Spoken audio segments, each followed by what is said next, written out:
দক্ষিণ চব্বিশ পরগনার বারুইপুর অঞ্চলের মাদারহাটের একটি স্কুলে একজন হিন্দু শিক্ষার্থী জয় শ্রীরাম বলার জন্য তাকে পেটায় কয়েকজন মুসলিম শিক্ষার্থী।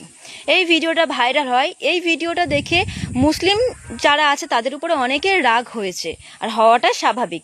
কিন্তু একটা কথা ভেবে দেখেছো, এই উগ্রত্ববাদী ছড়িয়েছে কারা? আমরা তো এতদিন পড়েছি, আমাদের ক্লাসমেটরা বলো, অনেকেই বলো, যারা তিলক লাগিয়ে আসতো, তুলসীর মালা পরে আসতো, কিংবা হিজাব পরে আসতো, কিংবা পাগড়ি মাথায় দিয়ে আসতো, কই তখন তো কোনো দাঙ্গা হয়নি, তখন তো কিছু হয়নি। আর স্কুল কোনো উপাসনার জায়গা নয়, সেখানে গিয়ে আল্লাহু একবার বলা উচিত নয়, জয় শ্রীরাম বলা উচিত নয়। আর এই যে মারামারি দাঙ্গা যেগুলো হচ্ছে, এই ছোট ছোট শিশু, তারা স্কুলে পড়ে, মানে তারা বাচ্চা মানুষ, তাদের এই ধরনের রাজনৈতিক মনোভাবনা কিভাবে এসেছে, কারা এনেছে? এতদিন তো হয়নি, এখন কেন হচ্ছে? সমাজে যারা উগ্রতা ছড়াচ্ছে তাদের লজ্জা লাগা উচিত।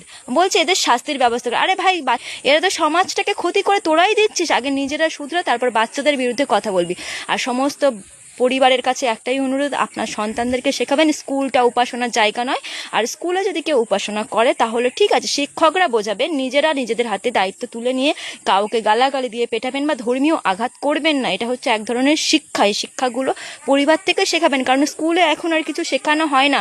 নেতা মন্ত্রীদের যে বাচ্চাগুলো, তারা প্রাইভেট স্কুলে পড়ে, তো তাই সরকারি স্কুলে কিছু শেখানো হয় না সেভাবে।